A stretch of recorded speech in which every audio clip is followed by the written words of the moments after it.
मुख्यमंत्री सगळे चर्चा करतील आणि त्यांच्या ज्या मागण्या आहेत त्याच्यात नक्कीच सोल्युशन काढून तो आम्ही त्यांच्या मागण्या पूर्ण करायचा प्रयत्न करू।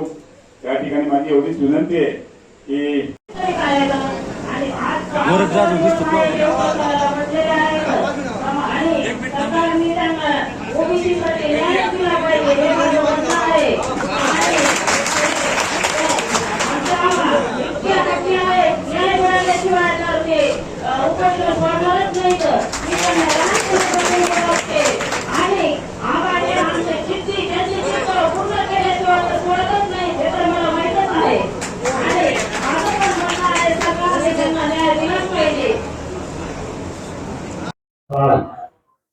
माननीय मुख्यमंत्री एकनाथ शिंदे साहेब,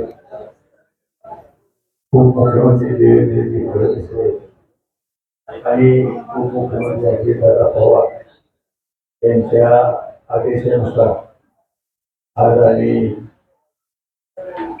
अतुलजी साहेब, माजी केंद्रीय मंत्री बाबूजी कराड साहेब आणि मी त्यांच्या आदेशानुसार आपल्याला भेटण्यासाठी आलो आणि आपल्याला आपल्या ओबीसी खात्याचे मंत्री कॅबिनेट मंत्री अतुलजी साहेबांनी सांगितलं की आपल्याला कुठल्याही अन्याय होणार नाही, ओबीसीच्या आरक्षणाला धक्का लागणार नाही। तर आमची विनंती डॉक्टर साहेबांनी सांगितलं, डॉक्टर स्वतः ते डॉक्टर आहे, आमची विनंती राजेसाहेब असतील वाघमारे साहेब असतील की आपण पाणी घ्यावं आणि उद्या शिष्टमंडळ येणार आणि कॅबिनेट मंत्री म्हणून मी आणि साहेब आम्ही दोघं कॅबिनेट मध्ये आम्ही हा विषय घेणार आणि आपल्याला उपमुख्यमंत्री आणि मुख्यमंत्री शिष्टमंडळाची चर्चा घडून आणून सकारात्मक आपल्या ओबीसीला कसा न्याय देता येईल त्यासाठी आम्ही उद्या प्रयत्न करू। याच्या आधी प्रयत्न केले, याच्यानंतरही प्रयत्न करू। पण मला विनंती माझी तसं तर आपण स्वतः जर आले, उपोषण सोडलं, स्वतः जर चर्चेमध्ये जर आले तर अति उत्तम। कारण साहेब वाघमारे साहेब आणि आणखी जर काही जण आले शिष्टमंडळ साहेब तर एक चर्चेला महत्व होईल आणि त्याच्यामधून निश्चित कसा मार्ग निघेल, सकारात्मक कसा मार्ग निघेल त्याच्यासाठी आम्ही सगळं मंत्रिमंडळ उद्या प्रयत्न करू आणि आपल्याला कसा न्याय देता येईल त्याच्यासाठी आमची विनंती राहील वाघमारे साहेब सेवा आपण उपोषण सोडावं ही आमची विनंती आहे आणि आपण जर स्वतः आले त्याच्यातून निश्चितच मार्ग निघेल अशी आमची विनंती एवढंच होतो।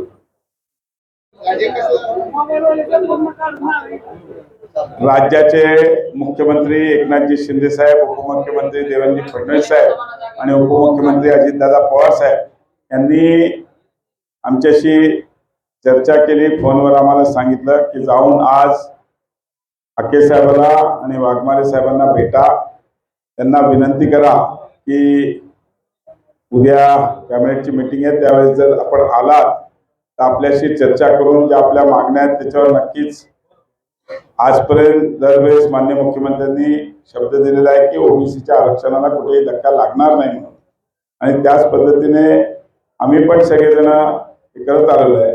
आज त्याकरता खास संदीपानजी भुमरे साहेब छत्रपती संभाजीनगरचे पालकमंत्री आणि नवनिर्वाचित खासदार आहेत, आमचे केंद्रीय माजी मंत्री आदरणीय खासदार डॉक्टर भागवतजी कराड साहेब, आमच्या तिघांचं शिष्टमंडळ आज अक्के साहेबांची आणि वाघमारे साहेबांची चर्चा करायला आम्ही इकडे आलेलो आहे। त्यांच्याशी आम्ही चर्चा केली। आता त्यांना आम्ही विनंती करतोय की तुम्ही मुंबईला उद्या चलावं आज उपोषण सोडून आणि उद्या चर्चा करून त्या चर्चेमधून सोल्युशन जर नाही निघालं तर परत तुम्ही उपोषण करू शकता। पण त्यांचं म्हणणं आहे की आमचं शिष्टमंडळ हे 5 जणांचं शिष्टमंडळ ते उद्या मुंबईला यायला तयार आहे. त्या शिष्टमंडळाबरोबर उद्या अन्य मुख्यमंत्री उपमुख्यमंत्री सगळे चर्चा करतील आणि त्यांच्या ज्या मागण्या आहेत त्याच्यात नक्कीच सोल्युशन काढून तो आम्ही त्यांच्या मागण्या पूर्ण करायचा प्रयत्न करू. या ठिकाणी माझी एवढीच विनंती आहे की दोघांनाही केसाहेबाला आणि त्यांचं आता आम्ही मेडिकल हे केलं. कराड साहेब स्वतः एक डॉक्टर असल्यामुळे त्यांना त्यातला ज्ञान आहे. त्यांचं म्हणणं आहे की तुम्ही भले उपोषण सोडू नका, आपण पाणी घ्यावं अशी आमची आपल्याला विनंती आहे. आपण निर्णय घ्यावा. वाघमारे साहेब आमची आपल्या दोघांनाही विनंती आहे, आके साहेबांना वाघमारे साहेबांना, कारण की आम्ही तुमचा प्रश्न 100% सरकारचा प्रतिनिधी म्हणून मी तुम्हाला सांगतो तो सोडवायचा प्रयत्न करू. आणि अशी कुठलीही तुम्ही मनात शंका ठेवू नका की तुमच्याकडे दुर्लक्ष केले जात आहे. 100% तुमचं सगळ्या ज्या काही मागण्या आहेत त्या सरकारच्या दरबारी मांडून त्या सोडवण्याचा आम्ही पूर्णपणे प्रयत्न करू. एवढंच आपल्याला इकडे शब्द देतो. या ठिकाणी प्राध्यापक लक्ष्मण हाके जे मागासवर्गीय आयोगाचे 4 वर्ष सदस्य म्हणून काम केले आणि त्यांना वेगवेगळ्या मागासवर्गीयाच्या हक्काच्या किंवा ओबीसी रिझर्वेशनची माहिती आहे असे त्यांनी उपोषण सुरू केले. त्यांनाही साथी श्री वाघमारे यांनी उपोषण सुरू केले. महाराष्ट्र शासनाच्या सूचनेनुसार माननीय मुख्यमंत्री शिंदे साहेब आणि उपमुख्यमंत्री देवेंद्रजी फडणवीस साहेब आणि अजितदादा पवार यांच्या सूचनेनुसार शिष्टमंडळ आम्ही इथं आलो होतो. म्हणजे अतुलजी इथं ओबीसी मंत्री आहे. त्यांनी त्यांना विनंती केलेली आहे. एकंदरीत त्यांच्या ज्या काय मागण्या आहेत तर ते उद्या कॅबिनेटच्या मंत्रिमंडळामध्ये दोन्ही मंत्री जो आहे त्यांच्यामध्ये सांगतील, बोलतील. त्यांचं शिष्टमंडळ येणार आहे, भेटणार आहे. पण एक डॉक्टर म्हणून मी ज्यावेळेस त्यांचं ब्लड प्रेशर पाहिलं, पल्स रेट पाहिला तर त्यांना डिहायड्रेशन आहे. माझ्या प्रॅक्टिस करत एक डॉक्टर आहे त्यांना टॅकिकार्डिया आहे, म्हणजे पल्स रेट वाढलेला आहे, हार्ट रेट वाढलेला आहे.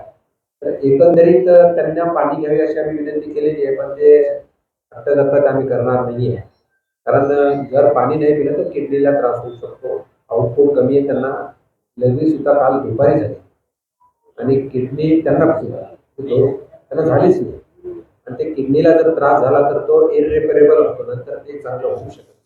उपोषण तर करा, पण पाणी पिऊन उपोषण करावं. पाणी पिऊन उपोषण करा, म्हणजे बेमुदत उपोषण मध्ये सुद्धा पाणी पितात त्याची मला कल्पना आहे. म्हणून आमची विनंती आहे आपण पाणी प्यावं. आणि उद्या माननीय शिष्टमंडळ जे काय शिष्टमंडळावर चर्चा होईल आणि त्याच्यानंतर तुम्हाला महाराष्ट्र शासनाचा निर्णय पाठवला जाईल. पण नेहमीच महाराष्ट्र शासनाचं धोरण आहे की ओबीसीच्या आरक्षणाला धक्का न लावता मराठा समाजाला सुद्धा आरक्षण दिलं जाईल. म्हणून ओबीसीच्याच आरक्षणाला काही धक्का लावणार नाही. तुम्हाला जाहीर आश्वासन दिलेलंच आहे असं मला वाटतं. तरी उद्या तुम्ही चर्चा करावी.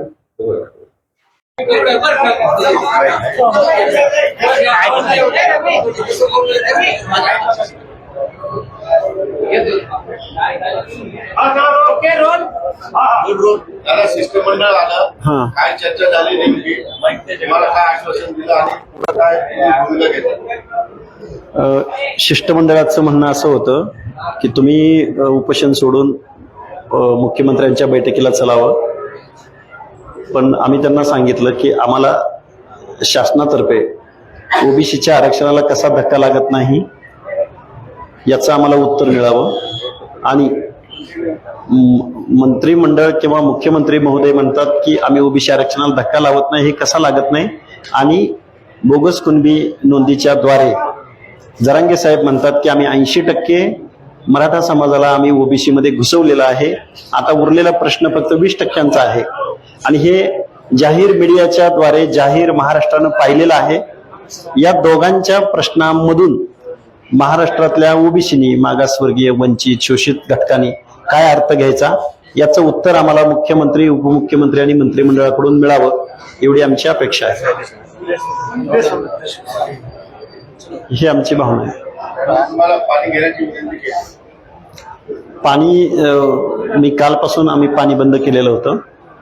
पण आम्हाला 1 दिवसामध्ये शासनानं लेखी द्यावं पाणी घ्यायची. आम्ही उपोषणाचा विचार करू.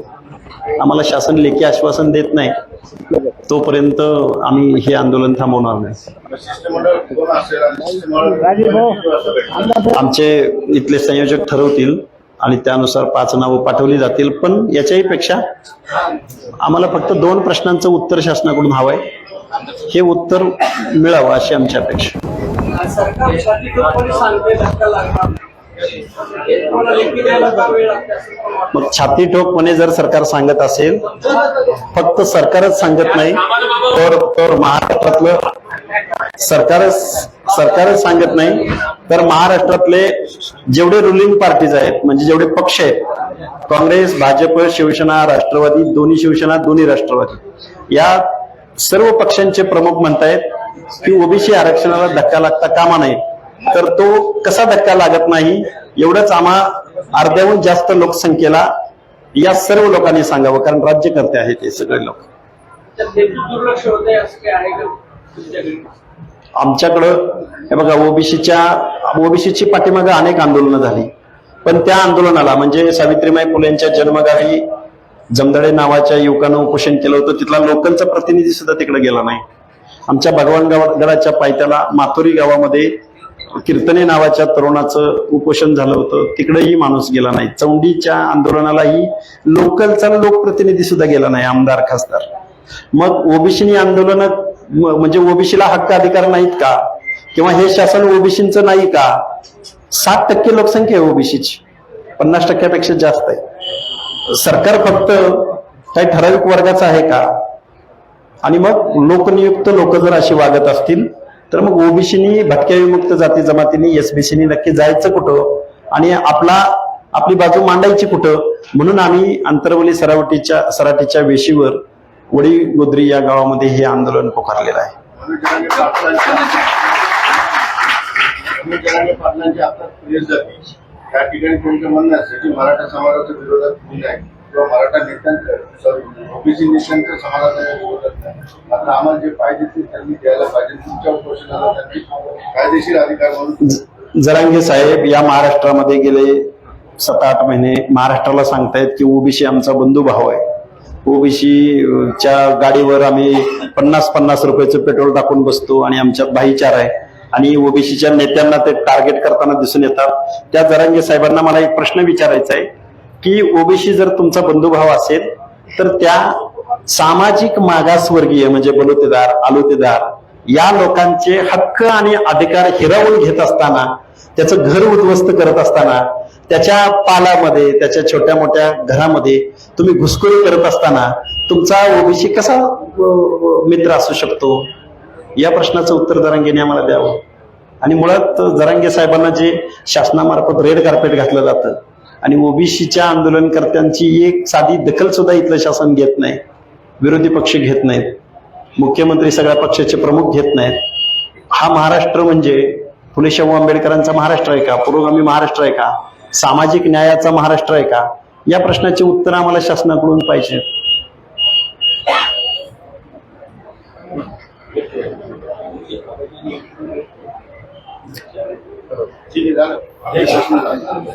झाले ना? कुठे दादा आमदार आले, त्यांचं जरा नाव पुकार.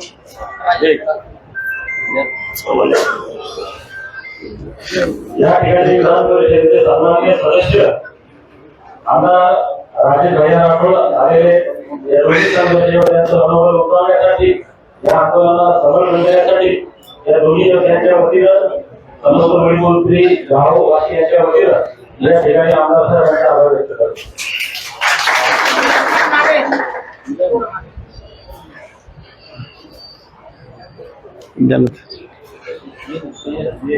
बरोबर.